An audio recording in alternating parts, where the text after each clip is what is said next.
우리 군이 1999년부터 1300문 넘게 운용하고 있는 자주포가 있는데요.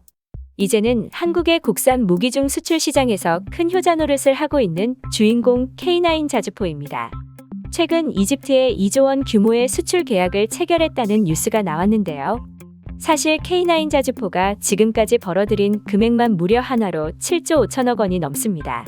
한국의 한 해 국방비가 대략 50조 원 정도 되는데 자주포 한 개가 벌어들이는 수입이 정말 놀라울 정도입니다. 도대체 K9 자주포는 어떤 장점이 있길래 어떤 나라들이 얼마에 도입했는지 자세히 알아보겠습니다.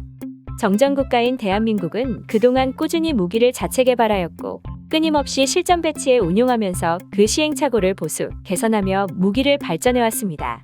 반면 일본 전차의 궤도가 빠지는 모습이나 장갑차의 바퀴가 빠져버리는 모습과는 이제는 비교조차 되지 않을 정도로 그 수준의 격차가 벌어져 경쟁 상대로도 보이지 않는 모습인데요. 오늘 소개해드릴 우리 군의 무기는 2000년부터 실전 배치에 운용 중인 K9 자주포입니다. 사거리가 무려 서울시청에서 인천공항, 오산, 곤지암 리조트, 양평, 포천, 동두천, 임진강에 닿을 정도인 40km에 이르고 1분에 6발을 쏠 수 있습니다. 최대 속력도 시속 67km를 넘어 신속한 임무 수행이 가능한 K9 자주포는 고무궤도를 장착해 소음이 적으며 자동화된 사격 통제 장비, 포탄 이송과 장전 장치를 갖췄고 사격 명령을 접수한 지 30초 내 탄을 발사할 수 있습니다. 15초 이내에 최대 3발, 3분 동안 연속 18발을 발사할 수 있어 초기에 적을 무력화시킬 수 있는 고성능 자주포입니다. K9 자주포는 고강도 강으로 제작한 장갑으로 구성돼 적의 화기와 포탄 파편으로부터 승무원을 보호할 수 있습니다. 또 산악 지역은 물론 평원, 설원, 정글, 사막 등 다양한 환경에서 주행이 가능하고 사격 후 신속한 변환 전술을 펼칠 수 있는 게 특징입니다. 이러한 고성능 자주포는 2001년부터 지금까지 터키 7천억, 폴란드 3,800억, 핀란드 2천억, 에스토니아 600억 원, 인도 9천억 원 규모, 그리고 2조 원대의 규모의 추가 주문 확정, 노르웨이 2,600억 원, 호주 1조 원, 이집트 2조 원으로 총 7조 5천억 원 규모의 K9 자주포가 수출됐는데요. 그 첫 시작은 터키였습니다. 터키는 우리의 기술을 라이센스에 현지에서 자체 생산했는데요. 대당 약 20억 원을 받고 350문을 획득 보장을 해주었던 것이 첫 시작이었습니다. 두 번째는 폴란드였습니다. 폴란드는 차체만 라이센스에 현지에서 생산한 케이스였는데요. 폴란드는 K9의 차체를 도입하기로 결정 내렸고 120대를 대당 28억 원 정도로 수출했습니다. 세 번째인 핀란드는 중고 K9을 수입하기로 한 케이스였습니다. 중고임에도 대당 40억 원에 계약했으며 총 48문을 수출하기로 했습니다. 네 번째는 에스토니아로 핀란드가 K9을 도입하는 것을 보고 구매한 케이스인데요. 에스토니아도 중고 K9을 수입하기로 했으며 총 12문을 대당 50억 원 수준으로 계약했고 2020년에는 6문을 추가로 도입하기로 결정하기도 했습니다. 다섯 번째는 인도입니다.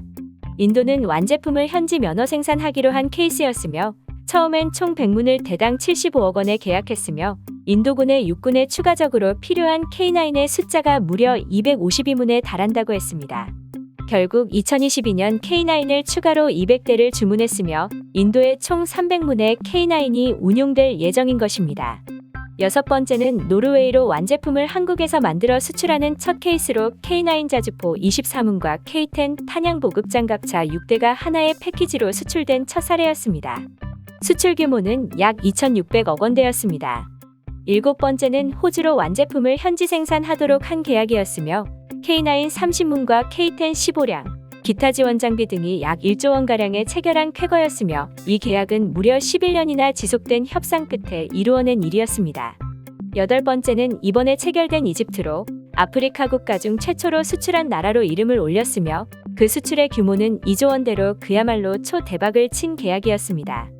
현지에 남아있던 협상단이 추가 양보 없이 최종 제시안을 그대로 관철시켰다고 해 우리나라 외교력에 다시 한번 감탄을 금치 못하는 일을 해낸 것이었는데요.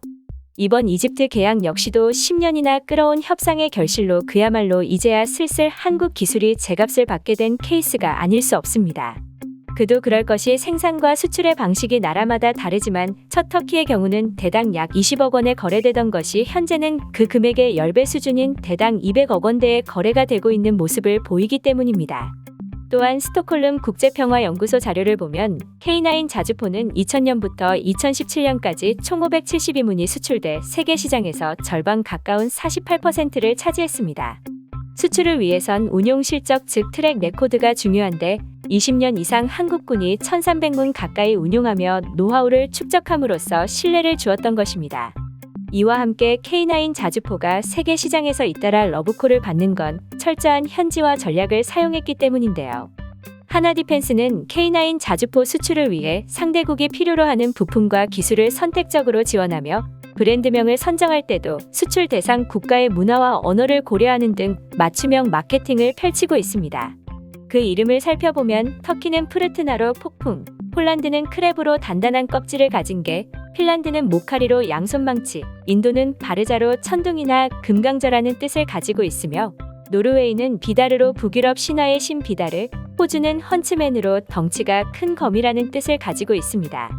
1000마력이나 되는 엔진 덕분에 시속 67km의 기동성을 발휘하는 K9 자주포는 고무궤도를 장착해 소음이 적고 기동성이 뛰어난 점도 주요 특징인데요. 1990년대 기술에 의존하지 않고 끊임없이 성능 개량을 통해 경쟁력을 높이고 있는 K9 자주포. 이제는 단순 수출국을 넘어 군사 선진국으로 보다 넓게 진격할 수 있기를 기대합니다. 오늘 준비한 영상은 여기까지입니다. 영상이 재밌었다면 구독과 좋아요 부탁드립니다.